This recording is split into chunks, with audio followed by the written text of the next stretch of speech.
அன்புள்ள மாணவர்களே வணக்கம். கற்கண்டு எச்சம் பெயரெச்சம் வினையெச்சம் இயல் 4 8ஆம் வகுப்பு. இக்காணொளியில் எச்சம் என்றால் என்ன, பெயரெச்சம் என்றால் என்ன, தெரிநிலை பெயரெச்சம் என்றால் என்ன, குறிப்பு பெயரெச்சம் என்றால் என்ன, வினையெச்சம் என்றால் என்ன, தெரிநிலை வினையெச்சம் என்றால் என்ன, குறிப்பு வினையெச்சம் என்றால் என்ன, முற்றெச்சம் என்றால் என்ன, இறுதியாக பயிற்சி வினாக்கள் ஆகியவற்றை பற்றி பார்க்க உள்ளோம். எச்சம் என்றால் என்ன? இந்த எடுத்துக்காட்டுகளை பாருங்கள். படித்த, படித்து, படித்தான். இச்சொற்களை கவனியுங்கள். படித்தான் என்னும் சொல்லில் பொருள் முற்று பெறுகிறது. படித்தான் என்னும் சொல்லின் பொருள் முற்று பெறுகிறது. எனவே இதுதான் வினைமுற்று ஆகும். அதாவது படித்தான் என்ற சொல் முற்று பொருளை தருகிறது. எனவே இதுதான் வினைமுற்று. முற்று பொருள் என்றால் இங்கு முழுமையான பொருளை அது தருகிறது என்று பொருள். படித்த, படித்து ஆகிய சொற்களில் பொருள் முற்று பெறவில்லை. படித்த, படித்து ஆகிய சொற்களில் பொருள் முற்று பெறவில்லை. இவ்வாறு பொருள் முற்று பெறாமல் எஞ்சி நிற்கும் சொல் எச்சம் எனப்படும். இவ்வாறாக பொருள் முற்று பெறாமல் எஞ்சி நிற்கும் சொல் எச்சம். ஏனென்றால் அந்த சொற்கள் படித்த என்ற சொல் படித்த பெண், படித்த பையன், படித்த மனிதர் என்ற சொல்லை கொண்டுதான் அது முடிய வேண்டும். அதனால் அது எஞ்சி நிற்கிறது. அதே போல படித்து முடித்தான், படித்து மகிழ்ந்தான், படித்து சிரித்தான் என்னும் வினைமுற்றுகளை கொண்டுதான் அந்த படித்து என்ற சொல் நிறைவடையும். அதனால்தான் அது எஞ்சி நிற்கின்ற முழுமை பெறாத வினை என்று நாம் சொல்கிறோம். இவ்வாறு பொருள் முற்று பெறாமல் எஞ்சி நிற்கும் சொல் எச்சம் எனப்படும். இந்த எச்சம் பெயரெச்சம் வினையெச்சம் என இரு வகைப்படும். பெயரெச்சம் வினையெச்சம் என இரு வகைப்படும். இப்பொழுது பெயரெச்சம் என்றால் என்ன? படித்த என்னும் எச்சம் மாணவன், மாணவி, பள்ளி, புத்தகம், ஆண்டு போன்ற பெயர் சொற்களில் ஏதேனும் ஒன்றை கொண்டு முடியும். மாணவன், மாணவி, பள்ளி, புத்தகம், ஆண்டு என்னும் சொற்கள் ஏதாவது ஒரு சொல்லை கொண்டு முடியும். பாருங்கள், எடுத்துக்காட்டை பாருங்கள். படித்த மாணவன் முடியலாம், படித்த மாணவி முடியும், படித்த பள்ளி முடியும், படித்த புத்தகம் முடியும், படித்த ஆண்டு என்று வரலாம். ஆக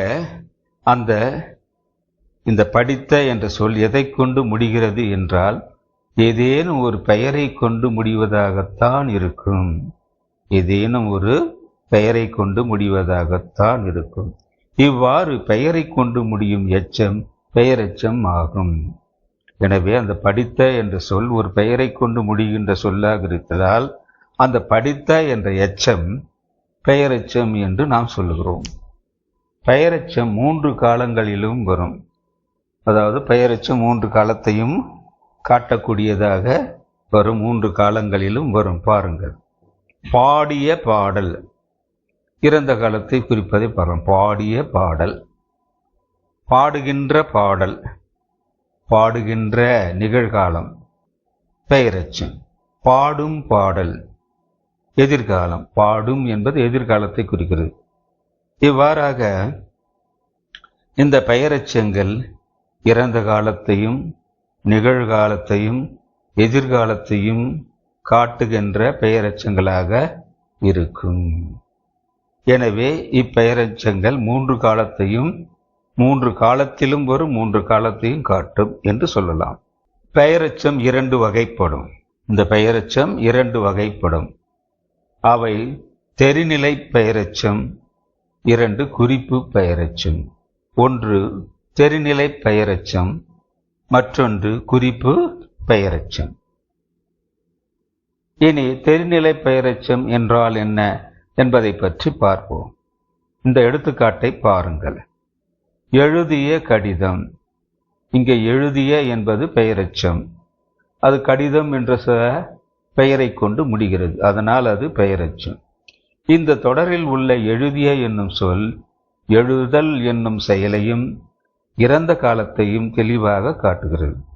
எனவே எழுதிய என்ற ஒரு சொல்லு எழுதுதல் என்ற செயலை காட்டுகிறது, இறந்த காலத்தையும் காட்டுகிறது.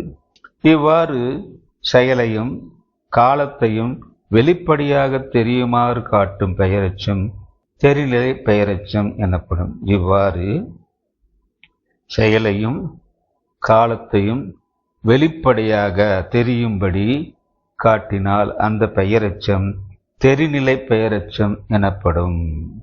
ஆக தெரிநிலை பெயரெச்சத்தில் காலம் வெளிப்படையாக தெரியும், காலம் வெளிப்படையாக தெரியும் என்பதை நாம் அறிய வேண்டும். அடுத்ததாக குறிப்பு பெயரெச்சம் என்றால் என்ன? இந்த எடுத்துக்காட்டை பாருங்கள். சிறிய கடிதம். இங்கே சிறிய என்பது குறிப்பு பெயரெச்சம். சிறிய என்பது குறிப்பு பெயரெச்சம்.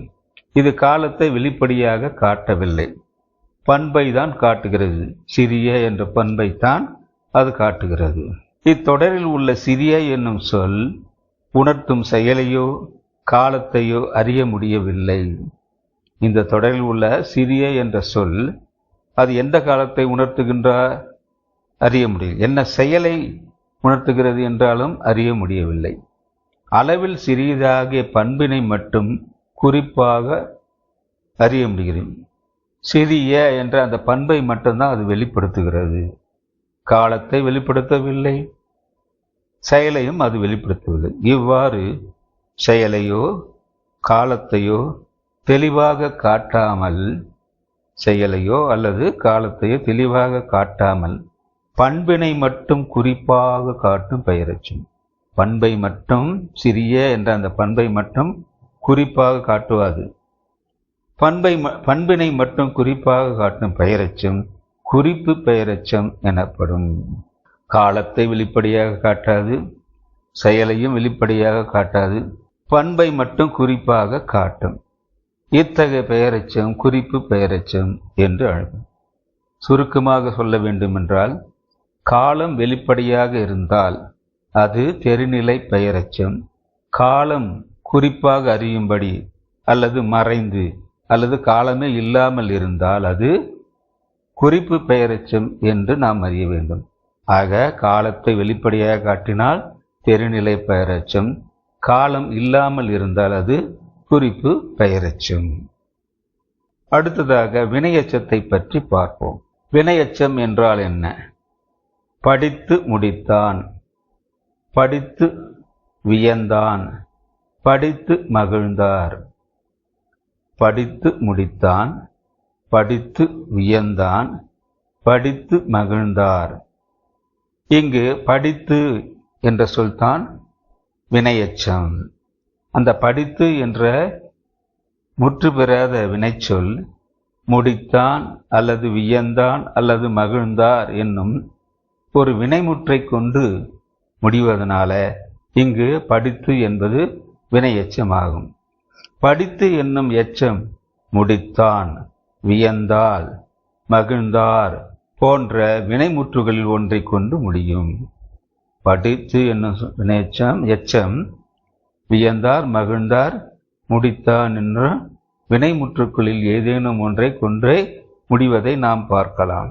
இவ்வாறு வினைமுற்றை கொண்டு முடியும் எச்ச சொல் வினையெச்சம் எனப்படும். இந்த வினையெச்சமும் மூன்று வகைப்படும். எப்படி என்றால், தெரிநிலை வினையெச்சம், குறிப்பு வினையெச்சம், முற்றெச்சம் என்று. தெரிநிலை வினையெச்சம், குறிப்பு வினையெச்சம், முற்றெச்சம் என்று மூன்று வகையாக கூறுவார்கள். இப்பொழுது தெரிநிலை வினையெச்சம் என்றால் என்ன? முன்பே நாம் தெரிநிலை பெயரெச்சத்தை பார்த்தோம். காலம் வெளிப்படையாக இருந்தால் தெரிநிலை பெயரெச்சம். அவ்வாறேதான் காலம் வெளிப்படையாக தென்பட்டால் அது தெரிநிலை வினையெச்சமாகும். பாருங்கள். எழுதி வந்தான், எழுதி வந்தான். இத்தொடரில் உள்ள எழுதி என்னும் சொல் எழுதல் என்னும் செயலையும் இறந்த காலத்தையும் தெளிவாக காட்டுகிறது. இந்த தொடரில் உள்ள எழுதி என்ற சொல் எதை காட்டுகிறது? எழுதுதல் என்ற செயலை காட்டுகிறது. மேலும் வந்தான் அது முடிவதனால் அது இறந்த காலத்தையும் தெளிவாக காட்டுகிறது. இவ்வாறு செயலையும் காலத்தையும் வெளிப்படையாக காட்டும் வினையெச்சம் தெரிநிலை வினையெச்சம் எனப்படும். இவ்வாறாக செயலையும் காலத்தையும் வெளிப்படையாக காட்டும் வினையெச்சம் தெரிநிலை வினையெச்சம் எனப்படும். அடுத்ததாக குறிப்பு வினையெச்சம் என்றால் என்ன? எடுத்துக்காட்டை பாருங்கள். மெல்ல வந்தான். இங்கு மெல்ல என்பது குறிப்பு வினையெச்சம். இத்தொடரில் உள்ள மெல்ல என்னும் சொல் காலத்தை வெளிப்படையாக காட்டவில்லை. மெதுவாக என்னும் பண்பை மட்டும் உணர்த்துகிறது. இந்த தொடரில் வருகின்ற மெல்ல என்ற சொல் காலத்தை வெளிப்படையாக காட்டவில்லை. ஆனால் மென்மையாக மெதுவாக என்னும் பண்பை மட்டும் காட்டுகிறது. இவ்வாறு காலத்தை வெளிப்படையாக காட்டாமல் பண்பினை மட்டும் குறிப்பாக உணர்த்தி வரும் சொல் குறிப்பு வினையெச்சம் எனப்படும். காலத்தை வெளிப்படையாக காட்டாமல் பண்பினை மட்டும் குறிப்பாக உணர்த்துகின்ற எச்சம் குறிப்பு வினையெச்சம் என்று சொல்லப்படும். தெரிநிலை வினையெச்சம் என்றால் காலம் வெளிப்படையாக இருக்கும். குறிப்பு வினையெச்சம் என்றால் காலம் வெளிப்படையாக இருக்காது, குறிப்பாக காட்டக்கூடியதாகத்தான் இருக்கும். அதனால்தான் இதை குறிப்பு வினையெச்சம் என்று நாம் சொல்லுகின்றோம். முற்றெச்சம் என்றால் என்ன? மூன்றாவதாக முற்றெச்சம் என்றால் என்ன? இந்த எடுத்துக்காட்டை பாருங்கள். வள்ளி படித்தனள்.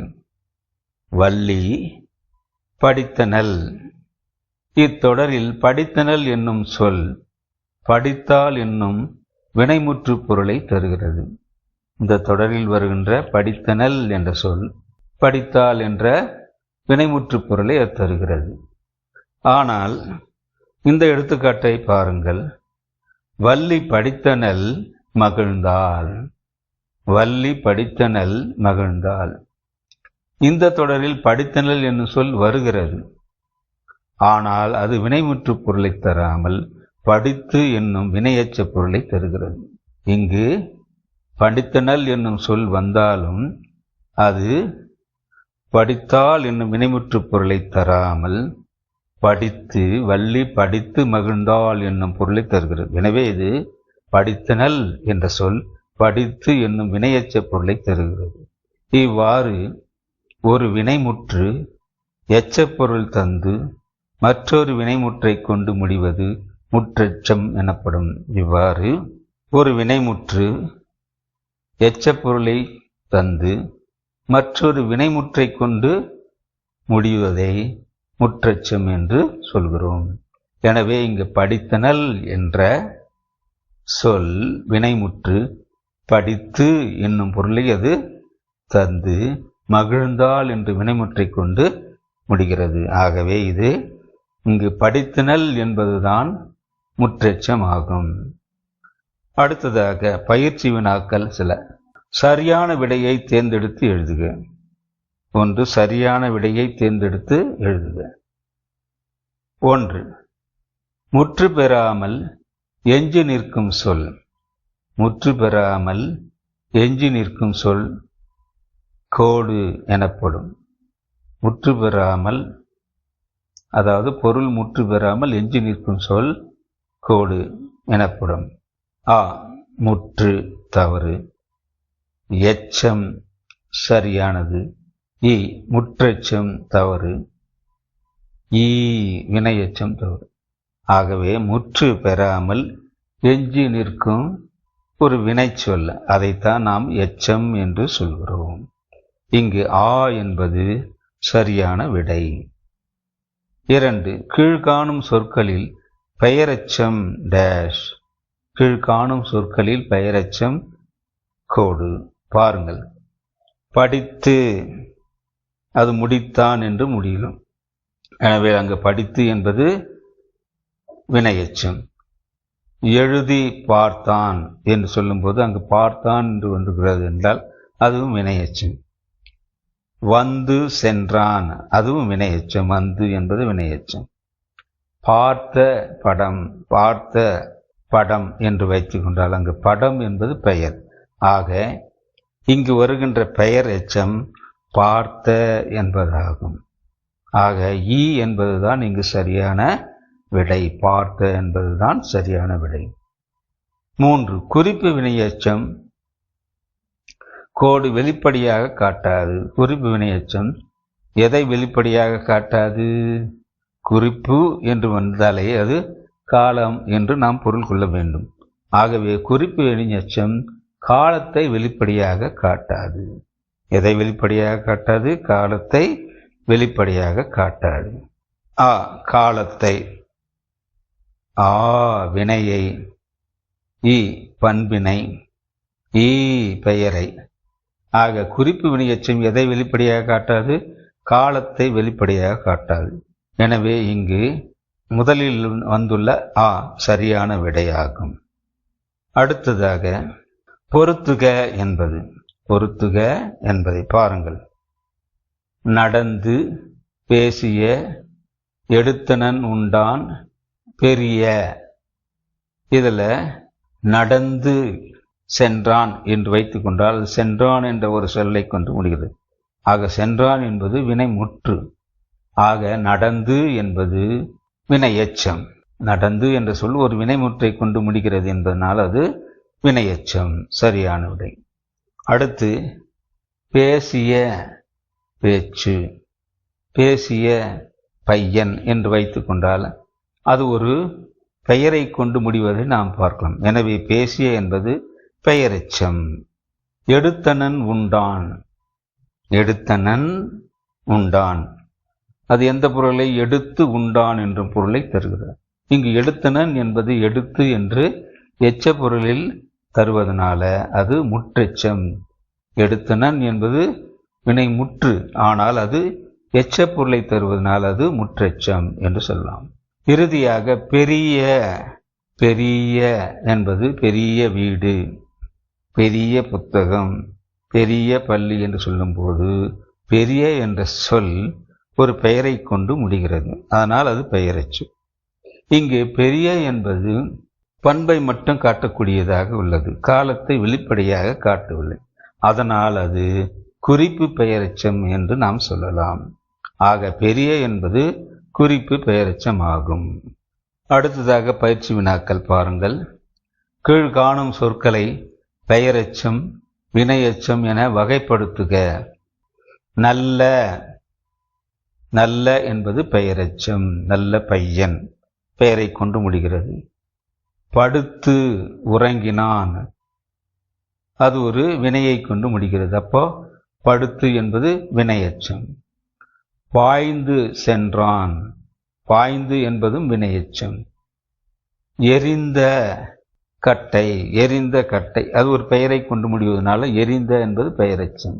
கடந்த காலம் பெயரை கொண்டு முடிவதனால அதுவும் கடந்த என்பதும் பெயரெச்சம்.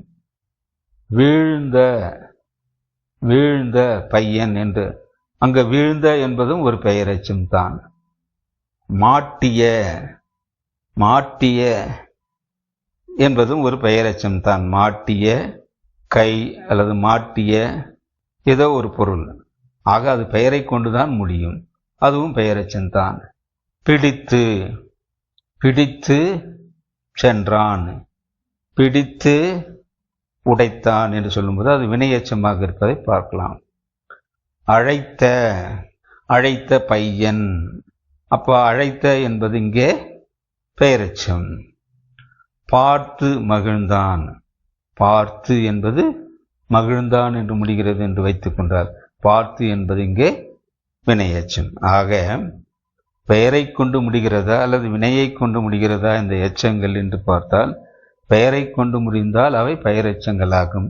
வினையை கொண்டு, வினை முற்றை கொண்டு முடிந்தால் அது வினையெச்சங்களாகும் என்பதை நாம் இங்கே அறிய வேண்டும்.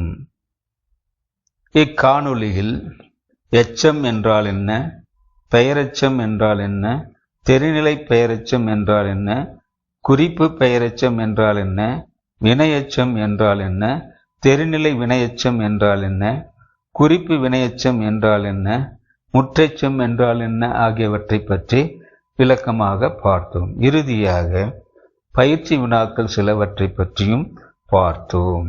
இத்துடன் இக்காணொளி நிறைவு பெறுகிறது. மிக்க மகிழ்ச்சி அன்பு மாணவர்களே.